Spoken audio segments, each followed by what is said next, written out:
Hi, Minneapolis. It's the beginning of a beautiful new day here in North Commons Park. Getting here this morning, I saw people out for a run, taking the dog for a morning stroll, enjoying each other and our city. This spring season has cast a new light across our city, bringing with it a palpable, renewed sense of hope and optimism. From meetings in City Hall to conversations at the many groundbreakings and ribbon cuttings, I'm struck by a newfound sense of focus and determination, a resolve to attack the day with purpose. In Minneapolis, we're coming back. A migration back to some familiar spaces, finding many have been changed, and finding we ourselves have been changed too. In true form, we're not waiting around for something to happen or waiting for someone else to make a move. We, the people of Minneapolis, are the ones making the moves. We are the ones fueling this comeback. 2 years ago, in the earliest days of the pandemic, I reported to you that I saw the greatest city in the world rise to meet the greatest world challenge in generations with characteristic resilience.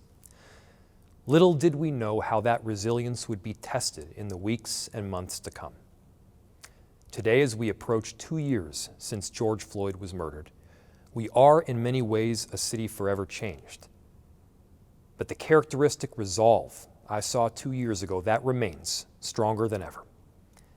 Many of you recently gathered with friends and family for Passover, Easter, Ramadan, or just a backyard barbecue to celebrate this warmish weather. A welcome sense of normalcy, greeting loved ones with a big hug, a warm embrace that's been so elusive for 2 whole years. And as we emerge, both literally and figuratively, from a really long winter, the newness of spring feels more poignant and symbolic. Sure, sometimes it snows in April. Sometimes it snows several times in April, but to be clear, our city is blooming. The state of our city is renewal. In this state of renewal, I see a spirit of rejuvenation and resiliency that just doesn't quit. Community leaders from the north side to south side are coming together, building back and believing in each other. Businesses are coming back online. I've never been so excited to sit in a long traffic jam during rush hour or wait in a long line to get a wrap in the Skyway. And just last week, I sat alongside our local violence interrupters and our Office of Violence Prevention to meet with the White House Community Violence Intervention Collaborative. National experts believe in the work underway to keep our neighborhoods safe, and so do I, as will be outlined in our proposal today. The past few weeks, I've attended several groundbreakings for new affordable housing in different corners of the city.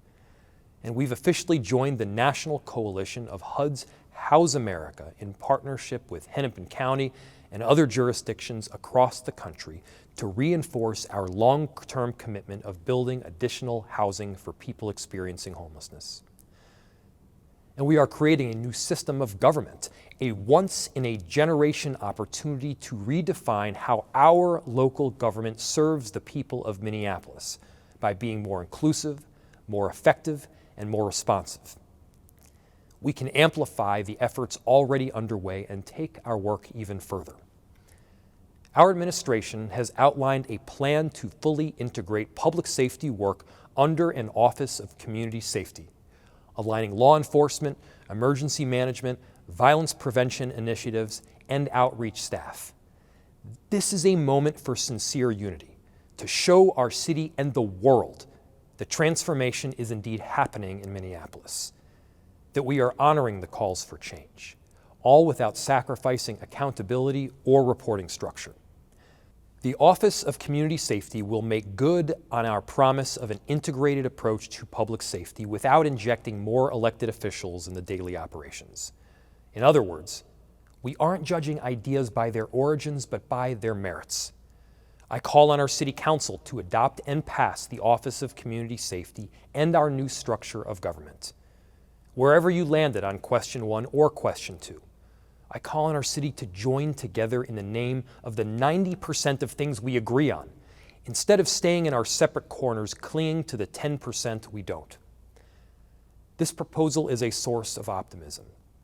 Let's put this optimism to work as we unveil another historic investment of American Rescue Plan funding that will further jumpstart our local economy. It's a busy spring in Minneapolis, and we're not slowing down. Last summer, we moved swiftly to invest an initial round of ARPA funding to meet the most urgent needs. The quick, deliberate move made Minneapolis among the first major cities acting to deploy federal funds. That $102 million allocation helped get our city through a tough time. We made time-sensitive investments to support our affordable housing and homeless response work. We also invested $3 million in our Guaranteed Basic Income pilot program to provide 200 households a needed income boost of $500 per month for 24 months. And today, we have exciting news to share. The first payments to these families are going out in the next couple of weeks. The remaining unallocated $43 million is what we're announcing today.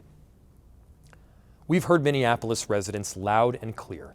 Safety has to be our top priority. That means both addressing violent crime and advancing proactive measures to keep our communities safe. We're both aggressively recruiting new officers and demanding they reflect the values of communities they serve. We're both rebuilding a police department and investing in violence prevention work. In Minneapolis, we've rejected the false dichotomy that good policing cannot coexist with effective public health-based violence prevention. And our investments reflect this approach. The 2022 budget provided the resources to add 5 new recruiting classes to rebuild capacity within the Minneapolis Police Department. And we are making violence prevention funding a matter of practice, with the majority of our public safety ARPA dollars in this recommendation going to our Office of Violence Prevention. Violence prevention requires both a long-term vision and an emergency response. This round of ARPA funding accounts for both. We're investing $1 million in the Minneapolis Strategic Outreach Initiative to continue growing roots in community and building deep relationships that underpin sustainable violence prevention. We're investing more than $600,000 to add more wraparound programming for the Minneapolis Youth Works and Journey Forward program. We are also adding to our Group Violence Intervention Initiative with a $250,000 investment to account for the reality that violent crimes are being committed by younger and younger individuals, sometimes just kids. And the message to these kids is simple. We will support you in making decisions that keep you safe, alive, and free. But if you don't put down the guns, there are serious consequences, because we cannot allow our neighborhoods to be plagued with violence. But we know we must also be responsive to the reality these kids are living, the urgency when potential violence is happening tonight, right now. With nearly $1 million in a new community trauma and de-escalation initiative, we will work with trusted community partners to create flexible programming that provides important assistance when help is actually needed. Do you need a place to stay? We will help. A job? We can help. Do you need to just get out of here for a little while? We can work with you. What will it take to prevent an imminent shooting? If the answer can be addressed with funding, we will help. We are expanding mobile cameras and lighting to assist in the prevention and investigation of crime. Cameras can be used to assist in times of crisis during 911 calls, and footage can help investigators develop leads and share information with the community. Sometimes improving safety is as simple as turning on the lights. So we are investing nearly $1.4 million to accelerate our street lighting repairs, tackle a citywide backlog, and immediately address fixture damage and system outages. But we aren't stopping there. We're converting more than 150 streetlights along West Broadway and Lake Street to LED lighting for both safety and energy savings. And finally, we're installing nearly 50 new lights around schools for students who are increasingly walking and biking to school. With full adoption of our Office of Community Safety, the level of integration across all these efforts will be unmatched by any other city in the country. We're making every cent count towards making Minneapolis safer for everyone. None of this work happens in a vacuum. Safety requires a strong ecosystem of affordable housing. Education relies on housing. Public health relies on housing.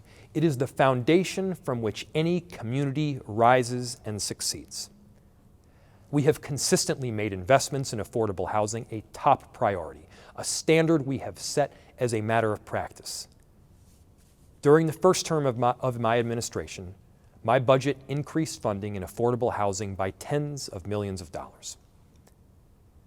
Though proud of this accomplishment, we're not resting on our laurels. We are responding to opportunities to maximize our outcomes, to preserve existing affordable housing, and accelerate the timeline for the creation of new units. We're investing a total of $12.7 million with a combination of new and reallocated ARPA funding in these recommendations. This will result in a total investment of nearly $45 million of ARPA funds for housing and homelessness response. Home ownership is the most important pathway to creating generational wealth. But with housing prices increasing at alarming rates, this pathway is out of reach for many families. We're investing $2.5 million to increase the number of housing units created through our award-winning Minneapolis Homes program, and another $4 million will be invested in our naturally occurring affordable housing preservation fund. These investments will fight displacement by providing up to 200 additional units to be acquired for long-term preservation. We're investing $5 million in a new housing opportunity fund to expedite the development of new affordable units by helping projects that need a final financing source to get started on construction as quickly as possible. We're leveraging utility dollars by significantly investing in the intersection of climate action and affordable housing by funding another $1 million to weatherize homes. That means insulation improvements, reducing air leakage, and repairing or replacing furnaces to both lower bills and reduce our carbon footprint. Finally, a home should be a healthy place. For the first time in a decade, we are witnessing a 75% increase in lead poisoning, in part because families with children are spending more time at home during a pandemic. More than 3,000 kids in our public school system have had lead poisoning from their homes. The majority of these are in our BIPOC communities. This is not acceptable. We are investing $3 million now to put us on course to eliminate childhood lead poisoning in Minneapolis by 2035. We are taking on aggressive goals to protect the lives of young children and will be the first major city in the country to eliminate childhood lead poisoning from housing. The ongoing work of economic recovery is being driven with foresight. What we do today will matter years and decades from now. With this forward-thinking approach, we're investing $2 million to accelerate our green cost share, an enormously successful program helping businesses make environmentally sustainable upgrades and save money in the process. By 2024, our goal is to support 2,000 properties and 5,000 low-income rental units focused in our green zones and cultural corridors. This funding would leverage $70 million in clean energy investments and save millions of dollars in energy. Economic recovery also requires community leadership.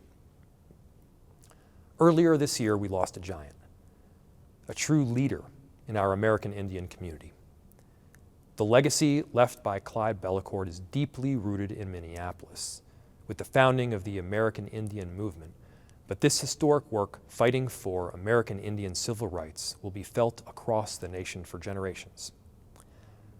I'm honored to be investing $3.5 million to support the Clyde Bellecourt Urban Indigenous Legacy Initiative. This initiative is a collective of 16 renowned Native American nonprofit organizations that have been serving the Twin Cities for more than 4 decades. This money will enhance the organization's ability to modernize and accelerate assistance on a broad range of issues, from loss of income and food security to addiction, homelessness, and violence. Our partners in my Inclusive Economic Recovery Work Group have brought forward thoughtful and extensive recommendations that have helped inform many of the investments we're proposing. They were clear that workforce training must be a key pillar of our efforts, and we are investing $850,000 to double our public works training program and $1 million to take our youth employment training from a spring-only program to a year-round offering. We're also funding $1 million to expand our career pathways and small developer technical assistance programs. We're casting forward and funding Black Business Week this July with a full week of events. We're also helping fund Open Streets, a favorite annual tradition for families to walk, bike, or roll their favorite corridors and support local businesses along the way. It's going to be a busy summer, but with all this work of recovery, we must remember to look up. Walking across our city, the trees tell a story. The tree canopy is incredible around Lake Harriet. On the north side and in the Phillips neighborhood, not so much. We're going to change that. We're investing $1 million in seed funding to increase the tree canopy by approximately 200,000 trees by 2040, all in partnership with the Minneapolis Park Board. From offsetting carbon to improving air quality, increasing tree coverage is both a beautiful and important mitigation effort for the city's two major heat islands in the north and south green zones. In addition, the program seeks to partner with local community-based organizations to train and hire youth and adults to become arborists and support the ongoing tree maintenance. Finally, we don't want to just keep all the good news to ourselves. Telling our story is essential for bringing people back to our city, and bringing people back requires one heck of a big invitation. Here's why this is important. A person visiting the metro area for a weekend spends an average of more than $300 during their stay. That's $300 each person is spending at restaurants, hotels, shopping, and entertainment, money that's filling the pockets of hardworking service and hospitality workers and getting our city's economy back to a pre-pandemic roar. But it starts with an invite. And we are partnering with our friends at Meet Minneapolis and the Downtown Council on that invitation. We're inviting people to grab a bite on the north side, do some shopping on Lake Street, and catch a game or a show downtown. We're going to remind everyone of everything there is to love about Minneapolis, and there's a lot to love. Like many of the programs I've listed here, the City of Minneapolis enterprise has also faced significant challenges during the pandemic, and the more than 4,000 city employees have been showing up every day to keep the city running. They are the backbone of our enterprise. We're investing $7 million to recruit, hire, and retain the extraordinary employees who deserve more than the thanks they get. None of the other investments I've mentioned are possible without them. This money is well spent. We're aggressively recruiting new police officers who want to be the change we need to see in the department. Our recruits are coming in eyes wide open about challenges, but with an intense focus on rebuilding trust with the people they serve. Over the past few years, city employees have experienced trauma at alarming rates. Just this week, a traffic control agent was threatened with a gun for writing a citation for a vehicle blocking an alley. And this tragically is not the only story like this that we've heard. We've heard it from Public Works, Regulatory Services, and many more departments. This is greatly concerning to me, and it will not be tolerated. Out-of-pocket costs for mental health services are often prohibitive. A city employee should not have to check their bank account before deciding whether to get professional mental health supports. We are investing $1.5 million to extend enhanced mental health coverage for city employees. The last 2 years, city staff have boldly stepped into unimaginable challenges, coming to work every day to make the city a better place. This is how I know our city staff, and it's what they deserve to be known for by everyone. We need to reignite the light of why people want to work here and project that light to our entire region. If you love this city, we want you to join our team. It is only with our team of city employees that we can bring to life all of these investments I've covered here today. From planners to public works, from police officers to payroll, these are extraordinary teams undertaking extraordinary work. We've covered a lot of important investments here, but I have to say I've saved a really great one for last. Last year, we achieved a generational milestone in dramatically expanding funding for youth recreation in our parks on an ongoing basis. This year, we're going even further. Parks are a place we're supposed to feel safe and have fun. We are investing $3 million right here in the North Commons. This neighborhood-inspired vision will have expanded recreation facilities, arts and community gathering, new parking, a new field house to host tournaments and events, and a water park renovation with a new splash pad, water slides, and even a lazy river. In short, this place is really going to make some waves here on the north side.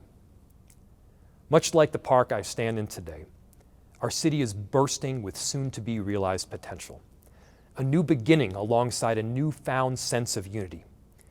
While our problems are by no means solved, for the first time in a couple of years, we are feeling a collective sense of renewal.